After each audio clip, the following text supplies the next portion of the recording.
सो बच्चों जैसा कि आपको पता है कि आज से हम अपना स्टार्ट करने वाले हैं एएमयू का क्लास, ठीक है। तो एएमयू के फिजिक्स की क्लासेस आज से मैं आप लोगों को पढ़ाऊंगा। तो हम लोग पहला अपना स्टार्ट जो करेंगे वो करने वाले हैं लाइट चैप्टर। अगर आपको देखना है कि टाइम टेबल कब कौन सी क्लास होनी है, कितने दिन में क्या चैप्टर खत्म होगा, तो आप ऐप को जाके डाउनलोड कर सकते हैं। वहां पे आप हमारी क्लासेस जो भी शेड्यूल है वो देख सकते हैं। अभी फिलहाल हमारी फ्री क्लासेस चल रही है ऐप पे भी और यहाँ पर भी, तो आप जाकर के प्ले स्टोर से ऐप को डाउनलोड कर सकते हैं। सर थोड़ा वॉल्यूम कम करा दीजिए, ठीक है। तो चलिए फिर बिना किसी देरी के स्टार्ट करते हैं, ठीक है। तो हमारे 10th का बहुत ही इंपॉर्टेंट टॉपिक है और सबसे बड़ा टॉपिक है जो क्लास 10th एनसीईआरटी में है, वो है लाइट चैप्टर, ठीक है। फिजिक्स का सबसे बड़ा टॉपिक यही है और एक टॉपिक 9th में भी है, 9th में बड़ा है, मतलब 10th की अगर एनसीईआरटी की मैं बात करूं सबसे बड़ा टॉपिक यही है आपका, ठीक है। तो लाइट चैप्टर के बारे में हम लोग डिटेल में देखेंगे, छोटी छोटी बारीकियां जो भी एनसीईआरटी की लाइन बाय लाइन पढ़ेंगे, क्योंकि जो एएमयू का आपका एग्जाम है उसमें एनसीईआरटी एंड एनसीईआरटी एग्जाम्पलर से बहुत सारे सवाल आते हैं। तो उसी तरह के हम लोग जो भी एएमयू या जामिया एग्जाम में आने वाले हैं सवाल, उस तरह के ही हम लोग प्रैक्टिस करने वाले हैं। उसी तरह से हम थ्योरी भी पढ़ेंगे ताकि हमारे दिमाग में कंपटीशन एग्जाम के हिसाब से हम लोग थ्योरी पढ़ने वाले हैं इसकी, ठीक है। तो चलिए बिना किसी देरी के स्टार्ट करते हैं। तो आप चाहें तो इस कोर्स को फॉलो कर सकते हैं। अब देखो बच्चों क्या होता है, लाइट एक ऐसी फॉर्म ऑफ एनर्जी है जो हमें सेंसेशन देती है, जो हमारे आंख को देखने में हेल्प करती है, ठीक है। लाइट क्या है कोई पूछे तो light is a form of energy which give us sensation to see. अगर लाइट नहीं है तो हमें नहीं दिखता है। जैसे एनसीईआरटी में आपके दे रखा है कि हम रोशनी में, जब कमरा है उसमें लाइट है तो हमें सारी चीजें दिखती हैं, लेकिन जब लाइट नहीं होती है तो चीजें दिखती क्यों नहीं है। फॉर एग्जाम्पल आपको ये मेरा जो लोगो है ये येलो कलर का क्यों दिख रहा है, ठीक है। आपको ये लोगो जो यहाँ पे बना हुआ है वो येलो कलर का क्यों दिख रहा है, क्योंकि ये बाकी सारे कलर्स को, इस पे जो व्हाइट लाइट आ रही है, व्हाइट लाइट में क्या होता है, सेवन कलर, ये सब बच्चे को ही पता है, रेनबो वाली कलर सारे के सारे कलर्स को एब्जॉर्ब कर ले रही है, बस रिफ्लेक्ट किस कलर को कर रही है, येलो कलर को। और येलो कलर जब इससे रिफ्लेक्ट हो रहा है तो आपकी आंखों में पड़ रहा है, तो आपको ये चीज क्या दिख रही है, येलो दिख रही है। समझ में आ रहा है। कोई कलर आपको क्यों दिखता है, वो कलर कोई भी, ये आपको ये ग्रीन क्यों दिख रहा है, ये ग्रीन इस वजह से दिख रहा है क्योंकि ये जो ऑब्जेक्ट है ये ग्रीन कलर को क्या कर रहा है, रिफ्लेक्ट कर रहा है। लाइट हमें चीजें क्यों दिखती हैं, जब चीजें किसी लाइट को रिफ्लेक्ट करती है तो चीजें हमें दिखती हैं, ठीक है। समझ में आ रहा है बच्चों। यही चीज यहाँ पर दे रखा है, यहाँ पर देखो दे रखा है, ठीक है।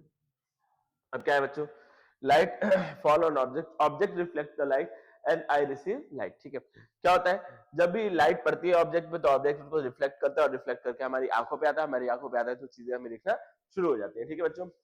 अब ट्रांसपेरेंट मीडियम क्या होता है, जो लाइट को एब्जॉर्ब ना करके क्या कर देता है, उसको ट्रांसमिट करने देता है, अपने गो थ्रू होने देता है, तो उस मीडियम को हम लोग क्या बोलते हैं, ट्रांसपेरेंट मीडियम बोलते हैं। क्या ये बातें आपको थोड़ा थोड़ा क्लियर हो रही है। क्या बात है, यहाँ पे रिफ्लेक्शन आ रहा है लाइट का, एक सेकंड में लाइट बंद कर दूं। लाइट चैप्टर पढ़ रहे हैं और लाइट का ही रिफ्लेक्शन आ रहा है, लाइट में ऑफ कर दूं, बोर्ड पे रिफ्लेक्शन आ रहा है बहुत गंदा वाला। अब रिफ्लेक्शन नहीं आएगा, ठीक है। देखो बच्चों अब समझने की कोशिश करिएगा आप लोग, क्लियर है ये चीजें। अब क्या है, रे ऑफ लाइट क्या होता है, देखो हम क्या मानते थे, ये पूरी तरह 100% ट्रू नहीं है कि जो लाइट है वो स्ट्रेट लाइन में चलती है। लाइट क्या है बच्चों, स्ट्रेट लाइन में चलती है, अभी तक हम लोग बचपन से ही पढ़ते हैं, लेकिन ये पूरी तरह ट्रू नहीं है। और लाइट जिस स्ट्रेट लाइन में चलती है उस लाइन को ही हम लोग क्या बोलते हैं, रे बोलते हैं। और कॉम्बिनेशन ऑफ रे को हम लोग क्या बोलते हैं, बीम बोलते हैं। समझ में आ रहा है। Straight line path of light indicated by the shape sharp shadow of an opaque object. Opaque object जो ट्रांसपेरेंट का उल्टा क्या हो जाएगा, ओपेक, ठीक है। तो इसको क्या बोलते हैं हम लोग, रे बोलते हैं। समझ में आ रहा है बच्चों। अब यहाँ देखो कुछ क्या दे रखा है, फिजिक्स बेसिक, लाइट एक्ट,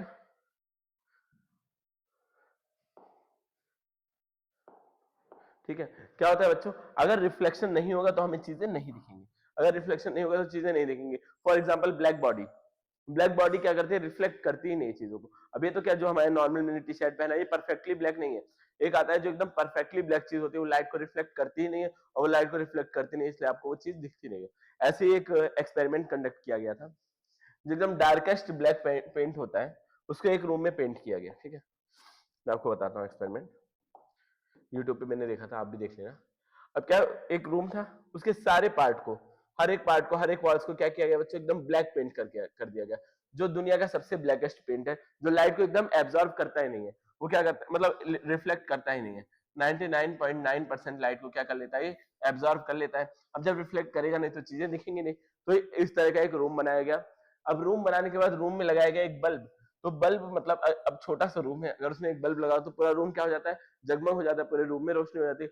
लेकिन उससे क्या हुआ, जितना दूर बल्ब था बस उतनी ही दूर की चीजें दिख रही थी, और वॉल पे मतलब आसपास भी, अगर मैं नीचे भी देख रहा हूँ जमीन पे तो भी चीजें नहीं दिख रही थी, क्योंकि जमीन अगर लाइट को रिफ्लेक्ट करती तभी तो जमीन दिखती। वो क्या कर रही थी, 99.9% लाइट को क्या कर ले रही थी, अपने अंदर एब्जॉर्ब कर ले रही थी, उसे क्या बोलेंगे हम लोग, ब्लैक बॉडी बोलेंगे। ठीक है बच्चों, अब देखो, अब हमारे बीच में कंफ्यूजन क्या आया कि लाइट वेव है या फिर पार्टिकल है। अब न्यूटन थे उस टाइम के बहुत बड़े साइंटिस्ट, तो न्यूटन ने क्या बोल दिया बच्चों कि लाइट क्या है, एक तरह का पार्टिकल है। लोगों ने मान लिया, ठीक है, फोटोन बोला, न्यूटन ने बोला एक पार्टिकल, और वो पार्टिकल क्या है बेटा, फोटोन है। ठीक है, जो जिस पार्टिकल से लाइट बनी उसको क्या बोला था न्यूटन ने, फोटोन बोला था। और बेसिकली हम जो 10th क्लास में पढ़ेंगे वो पार्टिकल नेचर ऑफ लाइट के बारे में ही पढ़ेंगे, 12th क्लास में पढ़ेंगे वेव नेचर ऑफ लाइट। लेकिन रियल में क्या होता है, ये एक्सपेरिमेंट कंडक्ट किया गया कि लाइट को अगर रिफ्लेक्ट कराते हैं तो क्या होता है, वो रिफ्लेक्ट क्या रहते हैं, ऐसे ऐसे आप मान सकते हो कि अगर एक बॉल को दीवार पे फेंको तो बॉल वापस आ जाएगी। तो ये क्या है, पार्टिकल नेचर है। रिफ्लेक्शन क्या डिनोट करता है, पार्टिकल नेचर डिनोट करता है। और रिफ्रैक्शन भी क्या करता है बेटा, पार्टिकल नेचर ही डिनोट करता है। लेकिन एक और लाइट के साथ फिनोमिना होता है डिफ्रैक्शन। डिफ्रैक्शन मतलब क्या होता है, जब लाइट बहुत ज्यादा छोटे पार्टिकल से टकराती है ना, तो आगे जाने की जगह क्या हो जाती है, बेंड हो जाती है। आगे जाने की जगह क्या हो जाती है बेटा, सीधे जाने की जगह बेंड हो जाती है। अंदर भी बेंड हो सकती है, बाहर भी बेंड हो सकती है। और इस फिनोमिना को क्या बोलते हैं हम लोग, डिफ्रैक्शन ऑफ लाइट बोलते हैं। लाइट किसी भी छोटे से मीडियम से, छोटे से पार्टिकल से टकरा के अगर वो बेंड हो जा रही है तो उसको क्या बोलते हैं हम लोग, डिफ्रैक्शन बोलते हैं। जो हमारे सिलेबस में अभी तो नहीं है, लेकिन हम ये एनसीईआरटी में थोड़ा सा दे रखा है तो मैं समझा रहा हूँ। लेकिन वो पार्टिकल कितना छोटा होना चाहिए, वो पार्टिकल कंपेरेबल होना चाहिए लाइट की वेवलेंथ के। वेवलेंथ लाइट की कितने में होती है, एंगस्ट्रॉम में होती है, 4000 एंगस्ट्रॉम से समथिंग 8000 या 7000 समथिंग होता है एंगस्ट्रॉम। ठीक है, तो इतनी छोटी, आपको पता है एंगस्ट्रॉम भी क्या है, एक लेंथ की यूनिट है। तो इतनी छोटी अगर वेवलेंथ की लाइट होगी, मतलब इतना छोटा वेवलेंथ का अगर, इतने छोटे लेंथ का अगर ऑब्जेक्ट होगा, तभी लाइट क्या करेगी, अपना पार्टिकल वो वेव नेचर को शो करेगी। क्या करेगी बेटा, अब ये डबल स्लिट एक्सपेरिमेंट किया गया था, बहुत सारी चीजें की गई थी, वो हम 12th में पढ़ने वाले हैं, इसलिए हमें यहाँ पे कंफ्यूजन की कोई जरूरत नहीं है। बस यहाँ क्या समझो कि लाइट पार्टिकल भी है, वेव भी है। तो लाइट क्या करती है बच्चों, दो डुअल नेचर शो करती है। क्वांटम थ्योरी से क्या पता चला कि लाइट ना तो पूरी तरह वेव है, ना ही पार्टिकल है। इवन हम लोग भी वेव भी है, पार्टिकल भी है। ठीक है, अब ये चीज मैंने बोल दी, बहुत कंट्रोवर्शियल चीज है, ये आप लोग 12th में पढ़ने वाले हो। ठीक है, ना हम पूरी तरह वेव है, ना हम पार्टिकल है, हम भी वेव और पार्टिकल, दुनिया में जितनी भी चीजें सब क्या करती है बच्चों, डुअल नेचर शो करती है। क्वांटम थ्योरी यही बताती है, और इसका प्रूफ भी है, 12th क्लास में इसका प्रूफ भी है। तो बस हमें क्या समझना है, अभी के लिए ये समझना है कि लाइट जो है वो क्या है, पार्टिकल भी है, वेव भी है। दो ही चीजें होती है, दो ही टाइप की चीजें, या तो पार्टिकल होता है या तो वेव होता है। तो पार्टिकल वेव को, लाइट पार्टिकल भी है, वेव भी है। ठीक है, यहाँ पे क्या लिखा है, डिफ्रैक्शन तभी हो सकता है जब जो ऑब्जेक्ट है, ऑब्जेक्ट को ऑब्स्टिकल बोलते हैं। ऑब्स्टिकल मतलब जो भी रास्ते में रुकावट हो, उसे क्या बोलते हैं हम लोग, ऑब्स्टिकल बोलते हैं। ऑब्स्टिकल का जो साइज होना चाहिए वो कंपेरेबल होना चाहिए वेवलेंथ ऑफ लाइट के, मतलब वेवलेंथ ऑफ लाइट से उसको कंपेयर कर सकें। ऑब्स्टिकल मतलब क्या हुआ बच्चों, जो भी रास्ते में रुकावट आ रही है, लाइट ऐसे ऐसे जा रही है, अब रुकावट क्या होगी, बहुत छोटी होगी, लाइट की वेवलेंथ के बराबर लाइट अगर ऑब्जेक्ट हो गया तो क्या होगा, डिफ्रैक्शन शो होना शुरू हो जाएगा। तो ये चीज याद रखने वाली बात क्या चीज है, diffraction of light only happen when the obstacle size is comparable to wavelength, when the obstacle size is comparable to wavelength। I hope ये चीजें आपको थोड़ा थोड़ा समझ में आ रही होंगी। अगर समझ में आ रही है तो आप वीडियो को लाइक कर सकते हैं और चेकआउट कर सकते हैं हमारे व्हाट्सएप ग्रुप को भी। ठीक है बच्चों, अब जो हम पढ़ने वाले हैं, ठीक है, डिफ्रैक्शन, पोलराइजेशन, बहुत सारी प्रॉपर्टीज है लाइट की, लेकिन हम इस चैप्टर में पढ़ने वाले हैं रिफ्रैक्शन और रिफ्लेक्शन। ठीक है, रिफ्लेक्शन एंड रिफ्रैक्शन, दो चीजें पढ़ेंगे, रिफ्लेक्शन एंड रिफ्रैक्शन। तो पहले रिफ्लेक्शन, फिर उसके बाद रिफ्रैक्शन। ठीक है बच्चों, अब पहला रिफ्लेक्शन में क्या पार्ट है, ठीक है, अब रिफ्लेक्शन क्या चीज है। अब जब भी लाइट किसी प्लेन मीडियम से किसी भी शाइनी सरफेस से टकराती है, तो टकरा करके वापस उसी मीडियम में चली जाती है, जहां मतलब उसी डायरेक्शन में चले जाते हैं जहां से वो आई है। और इस प्रॉपर्टी को क्या बोलते हैं, लाइट की, इसी लाइट की प्रॉपर्टी को बोलते हैं रिफ्लेक्शन ऑफ लाइट। अब रिफ्लेक्शन ऑफ लाइट में दो तीन चीजें समझने वाली, वो मैं आपको समझा देता हूँ। क्या है समझने वाली चीजें, देखिएगा बच्चों, एकदम ध्यान से देखिएगा, तभी आपको चीजें समझ में आएंगी। फॉर एग्जाम्पल मान लेते हैं कि एक आपके पास मिरर है, मान लेते हैं ये आपके पास क्या है बच्चों, मिरर है। ठीक है, बहुत लोगों को ये चीजें पहले से पता होंगी, 8th 7th क्लास से पढ़ते आ रहे होंगे, और बहुत लोगों को नहीं पता होगी, तो वो भी समझ लो, वो भी समझ लो लाइट का रिफ्लेक्शन होता कैसे है। ठीक है, थोड़ा मैं फील दिलाऊंगा। तो इसमें क्या होता है बच्चों, एक नॉर्मल होता है। नॉर्मल क्या है, एक इमेजिनरी लाइन है। नॉर्मल क्या है बच्चों, इमेजिनरी लाइन है, जो कि सरफेस के साथ कितना एंगल बनाती है, 90 डिग्री का। अब यहां से देखो, एक इंसिडेंट रे आई, एक इंसिडेंट रे आई, और फिर ये रिफ्लेक्ट होगी क्या होगी, वापस चली जाएगी। अब ये इसका जो लॉ ऑफ रिफ्लेक्शन है वो क्या बोलता है, ये जो एंगल ऑफ इंसिडेंट है, ये जो लाइन आ रही है सोर्स से, उसको क्या बोलते हैं हम लोग, इंसिडेंट रे बोलते हैं। जो लाइट आ रही है सोर्स से, जो रे आ रही है सोर्स से, उसको क्या बोलेंगे हम लोग? इंसिडेंट रे बोलेंगे। और जो टकरा के जा रही है उसको क्या बोलते हैं हम लोग? रिफ्लेक्टेड रे बोलते हैं। उसको क्या बोलते हैं बच्चों? रिफ्लेक्टेड रे बोलते हैं। तो अब नॉर्मल और इंसिडेंट रे के बीच में जो एंगल बनता है उसको एंगल ऑफ इंसिडेंट बोलते हैं। नॉर्मल और रिफ्लेक्टेड रे के बीच का जो एंगल होता है उसको क्या बोलते हैं? Angle of reflection. उसको क्या बोलते हैं बच्चों? Angle of reflection. अब ये फर्स्ट लॉ क्या बोलता है? ये जो इंसिडेंट रे एंगल है वो बराबर होता है एंगल ऑफ रिफ्लेक्शन के। वो क्या होता है बच्चों? ये दोनों आपस में एक दूसरे के बराबर होते हैं। ये पहला लॉ ऑफ रिफ्लेक्शन है। अब जो हमारे मिरर के भी लॉज बने हैं वो सबके सब इसी पे बेस्ड है। सारे के सारे लॉ मैं आपको प्रूफ करके दिखाऊंगा। रे डायग्राम या फिर इमेज फॉर्मेशन आपने देखा होगा। रे डायग्राम्स के 4 रूल होते हैं। वो चारों के चारों रूल का जो बाप है, जो प्रिंसिपल है, वो क्या है? यही है। मैं आपको प्रूफ करके दिखाऊंगा, ठीक है। अब देखिए, ये हो गया पहला law.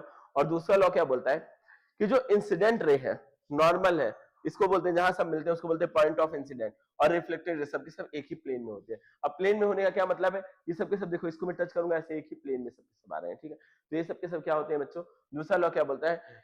Incident ray, normal, reflected ray, point of incident, all lies on a same plane. मतलब सबके सब क्या होते हैं? एक सेम प्लेन में होते हैं। मतलब जैसे ये बोर्ड क्या है? एक्स वाई प्लेन है, सबके सब इस प्लेन में होते हैं। ऐसे नहीं कि रे ये प्लेन में है, सबके सब कहाँ है बेटा? इस प्लेन में है, ठीक है। मिसकंसेप्शन होता है, बहुत सारे टीचर को मैंने पढ़ाते हुए देखा है कि प्लेन का मतलब बोल देते हैं कि इस वाले प्लेन में, हाथ के प्लेन में। ऐसा नहीं, ये एक्स वाई सबके सब क्या है बेटा? प्लेन के अंदर है। एक्स वाई प्लेन के अंदर है। अगर मैथ आपने पढ़ा होगा तो एक्स वाई प्लेन होता है, कार्टेशियन प्लेन पढ़ा होगा तो क्या होता है? वाई और एक्स प्लेन। तो सारी की सारी चीजें क्या आ रही है बच्चों? इसी प्लेन में आ रही है, इसके बाहर कोई चीज नहीं आ रही है। तो सेकंड लॉ ये हो गया। अब बाकी लॉस हमने देखे। अब अगर हम प्लेन मिरर की बात करें तो जो उससे इमेज फॉर्म होती है, image formed by plane mirror, उसकी प्रॉपर्टी क्या होती है, कैसे फॉर्म होती है, वो हमें देखना है। तो पहले कैसे फॉर्म होती है वो देख लेते हैं। अब डिटेल में चलेंगे बच्चों, ठीक है। चीजों को हम एकदम डिटेल में करने वाले हैं। यह है आपका मिरर। अब यहाँ पे कोई ऑब्जेक्ट ला के रख देता हूँ, ठीक है। ये कोई ऑब्जेक्ट है रखा हुआ, ठीक है। अब ये ऑब्जेक्ट जब रखेंगे यहाँ, तो क्या होगा? इससे एक रे जाएगी, ठीक है, वो फिर रिफ्लेक्ट हो गया, एक रे गई मिरर पे, फिर रिफ्लेक्ट हो गया। ऐसे हम क्या करते हैं? एक रे और बना लेते हैं, एक रे और बना लेते हैं, वो भी क्या हो रही है? रिफ्लेक्ट होकर आ रही है, ठीक है बच्चों। अब जो हमारी आंखें हैं, मान लो मैं यहाँ से बैठ करके देख रहा हूँ, अब यहाँ से मैं बैठ करके देख रहा हूँ, कहीं से भी बैठ के देख सकता हूँ। मान लो मैं यहाँ से बैठ के देख रहा हूँ, तो हमारी आंखें जो है वो है थोड़ी सी बेवकूफ। उनको क्या लगता है? जहां से रेज आ रही है, इधर से आएंगे ना रेज, यहाँ से जाते हुए क्यों बनाया मैंने? कितनी गलत बात है। रेज यहाँ से आ रही है, फिर इधर आ रही है। तो हमारी आंखें इतनी बेवकूफ हैं, उनको क्या फील होता है बच्चों कि जहां से रे आ रही है वहीं कहीं ऑब्जेक्ट रखा होगा, जहां से रेज आ रही है वहीं कहीं क्या होगा? ऑब्जेक्ट रखा होगा। तो हमारी आंखों की देखो, रेज इधर से आ रही है। अभी ये रिफ्लेक्शन रिफ्लेक्शन दोनों में काम आएगा, ठीक है। ये जो कॉन्सेप्ट है मैं बहुत ज्यादा आपको बारीकी से पढ़ा रहा हूँ बच्चों। ये रिफ्लेक्शन और रिफ्लेक्शन दोनों चीज में काम आएगा, इस बात को समझ लो। जो हमारी आंखें होती है देखती कैसे, उनका मैकेनिज्म क्या है, उन जहां से रेज आ रही है उनको वहीं पे लगता है कि वहीं पे ऑब्जेक्ट कहीं रखा होगा। तो हमारी आंखों को ऑब्जेक्ट कहाँ दिखेगा? यहाँ पर दिखेगा। हमारी आंखों को क्या होगा बेटा? ऑब्जेक्ट यहाँ पे इसीलिए दिखता है। क्यों दिखता है बता सकते हो? सर इसीलिए दिखता है क्योंकि रेस क्या होती है? इसी तरह आती है। ये सब भी 7th 8th क्लास में है, हालांकि अगर आपने अच्छे स्कूल से और अच्छे टीचर से पढ़ा होगा तो आपको ये चीजें पता होंगी। तो इसी तरह क्या होता है? इमेज बनता है। अब खासियत क्या है? ये जो प्लेन मिरर इमेज बनाता है उसकी खासियत क्या है? वो इमेज हमेशा प्लेन मिरर की क्या होती है? वर्चुअल होती है। सर थोड़ा पानी का इंतजाम करा दीजिए। इमेज हमेशा क्या होती है? वर्चुअल होती है। जो इमेज बनती है वो क्या होती है बच्चों? जो भी स्फेरिकल मिरर की जो इमेज होती है वो कैसी होती है? वर्चुअल होती है। वर्चुअल का क्या मतलब? चलो ये गंदा बन गया, फिर कोई दिक्कत नहीं है। जो इमेज वर्चुअल होती है, वर्चुअल का क्या मतलब हुआ? क्या आप बता सकते हैं वर्चुअल का क्या मतलब हुआ? ऐसी इमेज बच्चों जो मिरर के अंदर बने, जिसको हम टच ना कर सके। ऐसी इमेज जिसको हम टच ना कर सके, जो मिरर के अंदर बने। अब मैं आपको एक तरीका बताता हूँ याद रखने का। ऐसी इमेज जिसको हम टच ना कर सके। अब मिरर के अंदर जो इमेज बन रही है उसको जाके छू तो पाओगे नहीं, उसको टच नहीं कर पाओगे, तो इमेज कैसे हो जाएगी? वर्चुअल हो जाएगी। और ऐसी इमेज जो किसी पर्दे पे बने, फॉर एग्जाम्पल आपने प्रोजेक्टर देखा होगा, प्रोजेक्टर की जो इमेज होती है वो हम किसी पर्दे पे बनाते हैं, ठीक है। किसी ना किसी क्या हो गया, किसी ना किसी पर्दे पे बनाते हैं और उस पर्दे बनते हैं, ठीक है। पानी मांग रहा है सर से, सर मजाक कर रहे हैं यहाँ पे, नहीं आइए थोड़ा। तो क्या है, जो इमेज किसी पर्दे पे मैंने, फॉर एग्जांपल एक प्रोजेक्टर है, प्रोजेक्टर के थ्रू जो भी इमेज पर्दे पे बनती है वो इमेज क्या होती है बच्चों? वो इमेज होती है रियल इमेज, क्योंकि उसको हम जाके टच कर सकते हैं। और इसके एग्जांपल्स हैं, और इसके क्या क्या एग्जांपल्स हैं? एक मिनट बच्चों रुक जाओ, बस 2 मिनट, कुछ तो गड़बड़ हुआ है।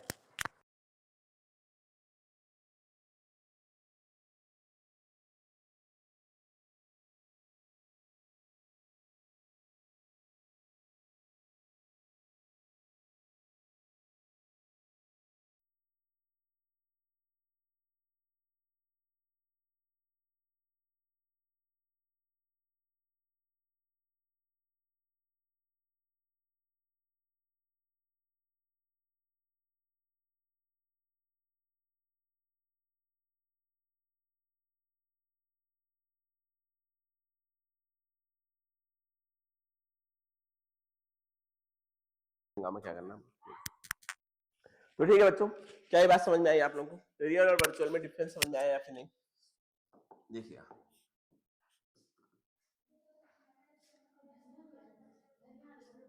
देखो, अब रियल और वर्चुअल में अगर आप डिफरेंस समझना चाहो तो कैसे समझोगे?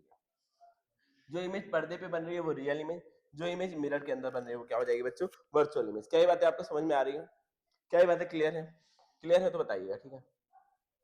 अब यहाँ पे लॉ ऑफ रिफ्लेक्शन दे रखा है, दोनों लॉ जो मैंने आपको बताया वही, ठीक है। This law is applicable to all type of reflection surface. आपसे देखो एग्जाम में कंफ्यूज करने के लिए क्या आता है कि जो लॉज ऑफ रिफ्लेक्शन है वो वैलिड है बस खाली प्लेन मिरर के लिए, ऐसा नहीं होता है। लॉज ऑफ रिफ्लेक्शन क्या होते हैं? वैलिड होते हैं प्लेन और स्फेरिकल दोनों टाइप के मिरर्स के लिए, ठीक है। तो समझ में आया? जो लॉज ऑफ रिफ्लेक्शन है वो प्लेन एंड स्फेरिकल मिरर दोनों, मैंने आपको स्टार्टिंग में ही बताया था बच्चों। ये क्या हो रहा है? ये चीज मैंने आपको स्टार्टिंग में ही बताया था कि जो लॉ ऑफ रिफ्लेक्शंस है वो स्फेरिकल एंड प्रिल दोनों टाइप के मिरर्स के लिए वैलिड होते हैं। मैं आपको प्रूफ करके भी ये चीज दिखाऊंगा। जितने भी रूल्स बने हैं इमेज फॉर्मेशन के, जो भी स्फेरिकल मिरर से इमेज फॉर्मेशन के जो भी रूल्स बने हैं वो किसकी वजह से बने हैं बच्चों? वो बने हैं यही लॉ ऑफ रिफ्लेक्शन की वजह से ही बने हैं। जो हमारा पहला लॉ है उसी के थ्रू बने हैं, मैं आपको दिखाऊंगा। तो आप लोग ये याद रखना, एमसीक्यू में इस तरह के सवाल आ जाते हैं। MCQ trap point, this law are applicable for all types of, देखो आपको ये ट्रैप पॉइंट्स बीच बीच में मिलते रहेंगे ताकि आपका एमसीक्यू कोई भी गलत ना हो, ठीक है बच्चों। ठीक, अब बहुत सारे 80% बच्चे क्या लगाएंगे टिक कि प्लेन मिरर के लिए वैलिड होता है, लेकिन ये सबके लिए वैलिड होता है, ठीक है। अब मैंने इमेज फॉर्म करके आपको दिखा दी। अब देखिएगा मैंने क्या बोला, जो इमेज फॉर्मेशन होता है बाय प्लेन मिरर वो कैसा होता है? वर्चुअल। और इरेक्ट का मतलब क्या हुआ बच्चों? इरेक्ट का मतलब क्या हुआ? इरेक्ट का मतलब हुआ सीधा, ठीक है। जो प्लेन मिरर इमेज बनाता है वो कैसी होती है? वर्चुअल होती है। और कैसी रहती है बच्चों? सीधी होती है, ठीक है, सीधी रहती है। उसके बाद देखो साइज क्या होता है? इमेज का साइज होता है ऑब्जेक्ट के साइज के बराबर। इमेज का जो साइज होता है वो क्या होता है? ऑब्जेक्ट के साइज के बराबर। जितने बड़े आप मिरर के सामने उतना ही बड़ा क्या होता है आपका? और वो, और डिस्टेंस क्या बनता है? जितनी दूर आपका ऑब्जेक्ट है उतनी ही दूरी पे क्या बनेगा? आपकी इमेज भी बनेगी। मिरर से जितना दूर ऑब्जेक्ट है अंदर उतनी ही दूरी पे इमेज भी बनेगी, ठीक है। अब क्या है ओरिएंटेशन कैसी है? ओरिएंटेशन होती है लेटरली इन्वर्टेड। इसका मतलब क्या हुआ? लेफ्ट टू राइट दिखती है, ठीक है। अगर आप लेफ्ट हैंड मिरर के सामने उठाओगे तो मिरर कौन सा हैंड उठाएगा? लेफ्ट, राइट हैंड उठाएगा। समझ में आ रहा है? तो कैसी इमेज बनती है? लिटरली इन्वर्ट इमेज बनती है। आई होप ये चीजें आपको थोड़ा थोड़ा क्लियर हो रहा होगा। अगर नहीं हो रहा है तो बताइएगा, अगर नहीं हो रही है क्लियर तो आप बताइएगा थोड़ा, ठीक है। अब देखें स्फेरिकल मिरर क्या होता है। अब देखिए, अब दो टाइप के स्फेरिकल मिरर्स होते हैं। अब कैसे बनते हैं स्फेरिकल मिरर मैं आपको समझाता हूँ। वो तो बच्चों वाला एग्जांपल है, वो तो आप कर ही लोगे, वो तो आप समझ ही जाओगे। मैं आपको समझाता हूँ दो टाइप के स्फेरिकल मिरर कैसे कैसे होते हैं। अब आप एक बड़ा सा स्फेयर ले लो बच्चों, क्या करो, एक बड़ा सा स्फेयर ले लो। अब एक आप बड़ा सा स्फेयर ले लो, स्फेयर का मतलब आपको पता ही होगा। एक बड़ा सा आपने स्फेयर ले लिया। अब क्या है, उस पर लगाओ एक कट। उस पर क्या लगाओ बच्चों? एक कट लगाओ। अब इस पे कट लगाने के बाद इस वाले पार्ट को, इसको मैंने क्या किया? उठा लिया। फिर कट लगा के ये पार्ट मुझे मिला, इसको मैंने उठा लिया। अब क्या है, इसका आउटर पार्ट को क्या करो? पॉलिश कर दो। मान लो मैंने क्या किया? बाहर वाले पार्ट को पॉलिश कर दिया। तो अब जो रिफ्लेक्टिंग सरफेस है वो क्या होगी? अंदर वाला पार्ट क्या हो जाएगा बच्चों? रिफ्लेक्टिंग सरफेस हो जाएगा। अगर मैंने बाहर वाले पार्ट को पॉलिश किया तो अंदर वाला पार्ट क्या हो जाएगा? रिफ्लेक्टिंग सरफेस हो जाएगा। और जो रिफ्लेक्टिंग सरफेस है इसकी क्या, ये धसा हुआ पार्ट है, मतलब किसकी तरह है? ये केव की तरह है। क्या है बच्चों? धसा हुआ पार्ट है, इसके अंदर लाइट आएगी। तो ये केव के अंदर लाइट आ रही है, मतलब ये कौन सा मिरर हो जाएगा? Concave mirror. क्या हो जाएगा?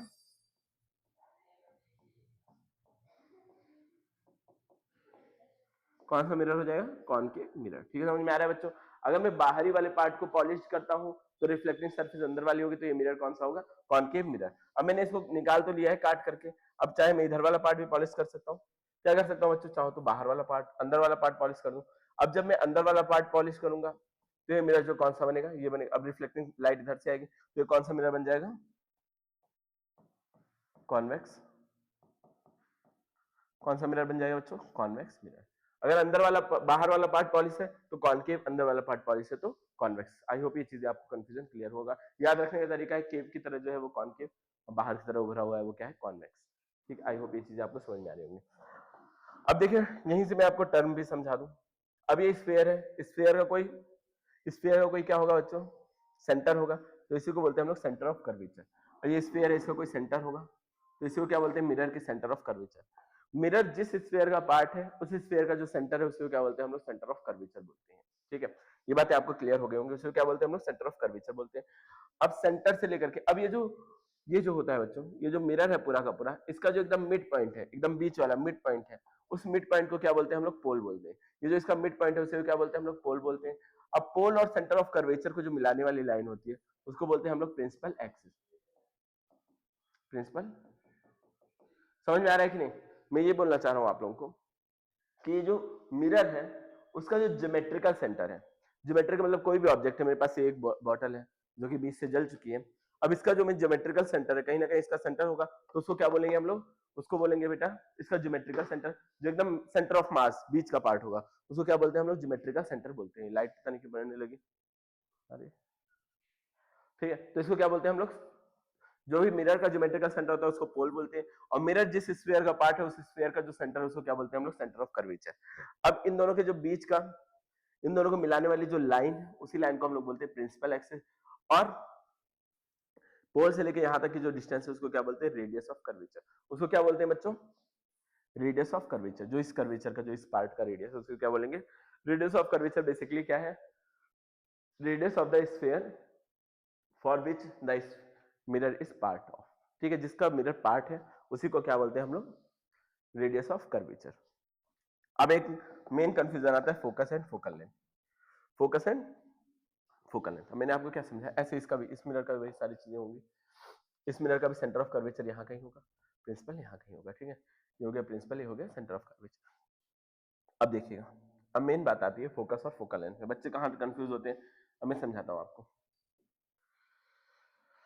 देखिए क्या होता है, कॉनकेव मिरर है मान लेते हैं, मानना क्या कॉनकेव मिरर है। अब क्या होगा, ये पोल है इसका, ये मान लेते हैं सेंटर ऑफ कर्वेचर है, सेंटर ऑफ कर्वेचर। अब जब भी हम, ये क्या है बेटा? प्रिंसिपल एक्सिस है, प्रिंसिपल एक्सिस है। अब जब भी मैं प्रिंसिपल एक्सिस के पैरेलल कोई भी लाइन इंसिडेंट कराऊंगा तो वो जिस पॉइंट से होके जाएगी वही पॉइंट क्या होता है? फोकस होता है। जिस पॉइंट से होके जाती है उसी को क्या बोलते हैं हम लोग? फोकस बोलते हैं। ठीक है, मैंने क्या बोला? जब भी मैं प्रिंसिपल एक्सिस के पैरेलल कोई भी इंसिडेंट, मतलब मान ली मैंने टॉर्च रखा, ये मेरे पास एक टॉर्च था, टॉर्च रखा मैंने और प्रिंसिपल एक्सिस के पैरेलल उस लाइन को इंसिडेंट कराया। जब पैरेलल इंसिडेंट कराऊंगा तो वो जिस पॉइंट से होके जाएगी वही क्या हो जाएगा? इसका फोकस हो जाएगा। क्या ये बात समझ में आ रही है? जिस पॉइंट से होके जाएगी उसी को क्या बोलेंगे? मैं फोकस बोलूंगा। क्या ये बातें बच्चों आपको क्लियर है? थोड़ा थोड़ा, क्या थोड़ी थोड़ी ये बातें आपको समझ में आ रही हैं? अगर आ रही है तो बहुत अच्छी बात है, नहीं आ रही है तो आप बता सकते हो, मैं रिपीट कर दूंगा। ठीक है, अब थोड़ा और आगे बढ़े, अगर इसी बातचीत को थोड़ा और आगे बढ़ाया जाए तो ये पोल से लेकर के फोकस तक की जो डिस्टेंस होती है उसको क्या बोलते हैं? फोकल, उसी को क्या बोलते हैं? फोकल लेंथ, जिसको स्मॉल एम से हम क्या करते हैं? डिनोट करते हैं। अब जनरली जो हमारी जो सिलेबस है उसमें क्या है बच्चों? बहुत ज्यादा छोटे एपर्चर के मिरर है। अब बात आ गई एपर्चर की, तो मैं क्या बोलूं? एपर्चर को हिंदी में हम लोग द्वारक बोलते हैं। द्वारक का मतलब क्या होता है? गेट। जितने पार्ट से इसके लाइट आ जा सकती है उसको क्या बोलते हैं हम लोग? एपर्चर बोलते हैं। उसी डिस्टेंस को क्या बोलते हैं हम लोग? एपर्चर। मतलब ये मिरर है, इसके इतने पार्ट से लाइट आ जा सकती है, तो जितने पार्ट से उसको क्या बोलते हैं? एपर्चर बोलते हैं। और मैं क्या बोलना चाह रहा था कि जो हमारा सिलेबस है उसमें क्या होता है, जो एपर्चर से बहुत ज्यादा छोटे छोटे एपर्चर्स के ऑप्टिकल इंस्ट्रूमेंट है, तो उन छोटे एपर्चर्स के ऑप्टिकल इंस्ट्रूमेंट के लिए जो एफ फोकल लेंथ होता है वो रेडियस ऑफ कर्वेचर का आधा होता है। ऑलवेज ट्रू नहीं है, लेकिन 10 तक आपके लिए हमेशा के लिए क्या होगा? ट्रू रहेगा कि जो फोकल लेंथ होता है वो रेडियस ऑफ कर्वेचर का क्या होता है? आधा होता है। अगर रेडियस ऑफ कर्वेचर 20 है तो फोकल लेंथ कितना होगा? 10 होगा। इसका मतलब समझे कि जो फोकस आएगा वो कहीं सेंटर और पोल के बीच में आएगा, कहीं ना कहीं सेंटर और पोल के बीच में आएगा। आई होप ये बातें आपको समझ में आ रही होंगी। समझ में आया तो बताइएगा थोड़ा। ठीक है, आगे बढ़े।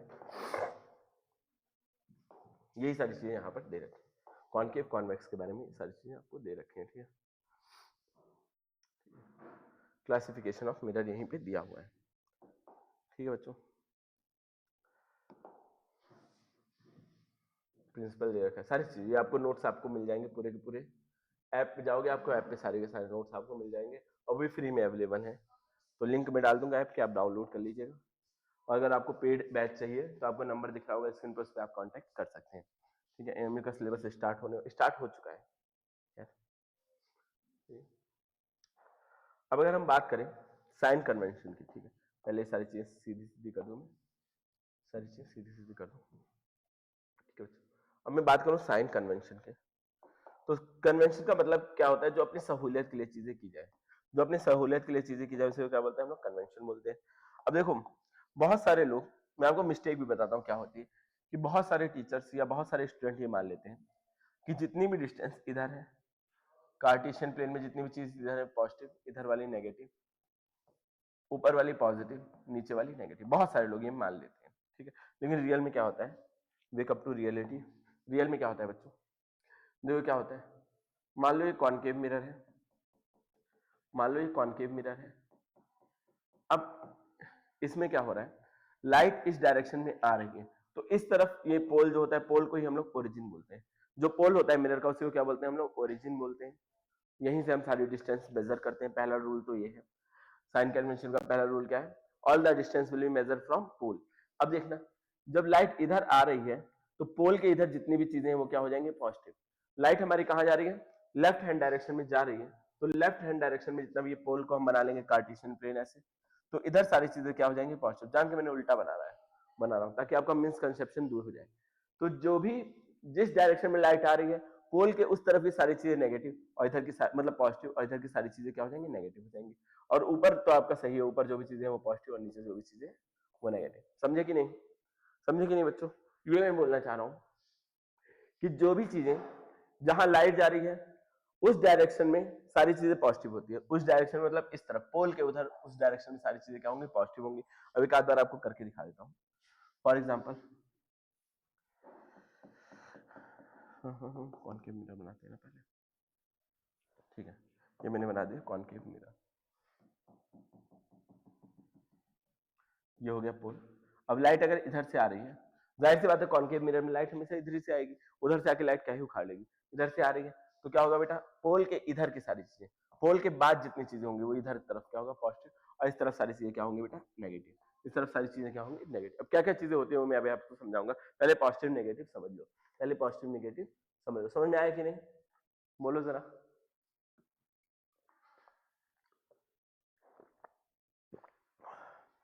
जो कंपटीशन एग्जाम में बारीकियां मैटर करती हैं, ठीक है, रटना तो है नहीं आपको, रट के जाने का तो मतलब है नहीं, तो बारीकियां आपकी पता होनी चाहिए, ठीक है। जनरली इफ्तार के बाद बहुत प्यास लगती है, इसलिए बार बार मुझे पानी का सहारा लेना पड़ रहा है, ठीक है बच्चों, समझना, समझो, ठीक है। ये मैंने समझाया जो आपको। अब ऐसे कॉन्वेक्स की बात करूं, कॉन्वेक्स की भी हम बात कर सकते हैं ना, कॉन्वेक्स ऐसा कुछ होगा।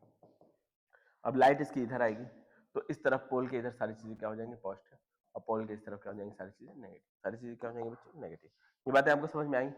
अब चलो हम समझते हैं कि क्या चीज किसका पॉजिटिव होता है, क्या चीज किसका नेगेटिव होता है, वो चीजें हम समझने की कोशिश करते हैं। चलो देख लो बच्चों, समझने की कोशिश करते हैं। अब देखिए,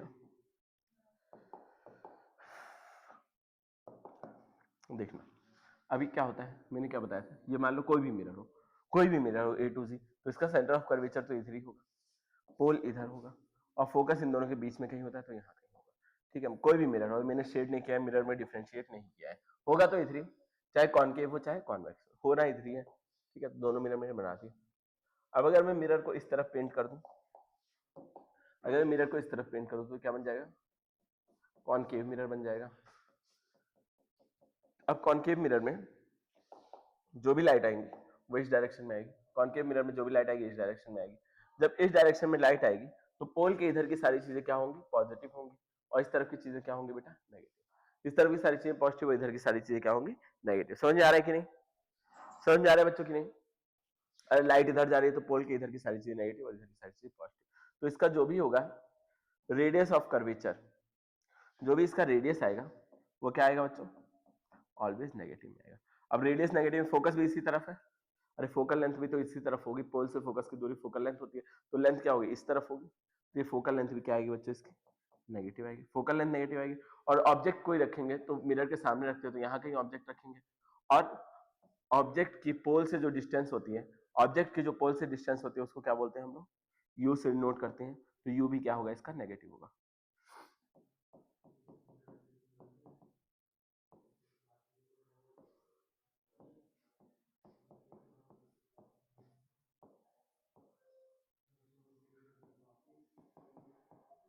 मिरर मतलब क्या हो गया, पोल से ही डिस्टेंस, ठीक है। तो ऑब्जेक्ट भी कहाँ रखेंगे, मिरर के सामने रखेंगे, तो यू की वैल्यू भी क्या होती है, नेगेटिव। अब इमेज कहीं भी बन सकती है, तो ये पॉजिटिव नेगेटिव कुछ भी हो सकता है। अभी हम सीखेंगे डायग्राम तो हम देखेंगे पॉजिटिव होगा या नेगेटिव। क्या ये बातें बच्चों समझ में आ रही है, ये बातें आपको थोड़ा थोड़ा क्लियर हो होंगी। ये मैंने किसके लिए बात बताई, कॉनकेव मिरर की बात बताई, ठीक है, एकदम फील करा के बात बताई है, एकदम डिटेल में। हमारे है तो ये क्रैश कोर्स, लेकिन हम इसको जब हम डिटेल में पढ़ेंगे डीपली, कोई जल्दी नहीं है, सिलेबस आपका टाइम पे खत्म होगा। वही चीज इसके लिए देख लेते हैं, वही सारी चीजें इसके लिए देख लेते हैं कॉन्वेक्स के लिए, ठीक है। अब देखो इधर मैंने कर दिया पेंट, अब जब इधर पेंट कर दिया बच्चों, तो जो लाइट आएगी वो इस इधर ही तो आएगी लाइट। अरे उधर लाइट जाके क्या करेगी यार, उधर लाइट जाएगी क्या करेगी, लाइट इधर ही से जाएगी, तो पोल के इधर की सारी चीजें क्या हो जाएंगी, पॉजिटिव हो जाएंगी, इधर क्या हो जाएंगी, सारी चीजें नेगेटिव हो जाएंगी।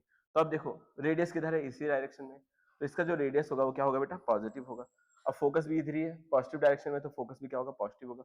और ऑब्जेक्ट रखेंगे इधर, ऑब्जेक्ट इधर रखेंगे, ऑब्जेक्ट मतलब इधर इस तरफ रखेंगे, तो इस तरफ की सारी चीजें नेगेटिव होती हैं। और भी कुछ भी हो सकता है, कुछ भी इसका तो नहीं होता, लेकिन खैर अभी के लिए आप लोग ये याद रखो, अभी के लिए आप लोग क्या करो ये याद रखो, अभी चैप्टर में जैसे जैसे आगे बढ़ेंगे वैसे वैसे बारीकियां करते जाएंगे, खत्म, ठीक है। ये चीजें आपको समझ में आई होंगी थोड़ा थोड़ा।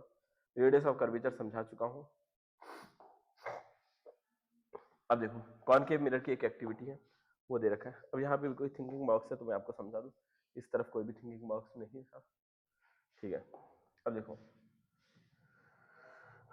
अब देखिएगा एक्सपेरिमेंट क्या है, एनसीईआरटी के एक्सपेरिमेंट भी इंपॉर्टेंट होते हैं। कोई भी कॉनकेव मिरर लो, कोई भी कॉनकेव मिरर लो, ठीक है, उसको क्या करो, पेपर को जलाओ उससे, ठीक है, burn due to the concentrated heat. जब एक ही डायरेक्शन में, मैं सारी की सारी जो सन की रेज है वो वैसे भी गर्म होती है, अगर मैं सारी की सारी रेज को एक ही डायरेक्शन में फोकस कर दूं तो क्या होगा, चीजें जलना जलना शुरू हो जाएंगी, ठीक है। रियल इमेज ऑफ सन, अब ये जलना क्यों शुरू हुई, क्योंकि यहाँ पे क्या बनी है, सन की रियल इमेज फॉर्म हुई है। इसको हम टच करके देख सकते हैं, मिरर के अंदर इमेज नहीं है, कहाँ बनाया मैंने, एक कागज पे इमेज बनाया। कैसे बनाया, सबकी सब लाइट को ला करके एक ही जगह पे कंसंट्रेट कर दिया, सारी की सारी लाइट को लाकर क्या किया बच्चों, एक ही जगह पे कंसंट्रेट कर दिया है, ठीक है।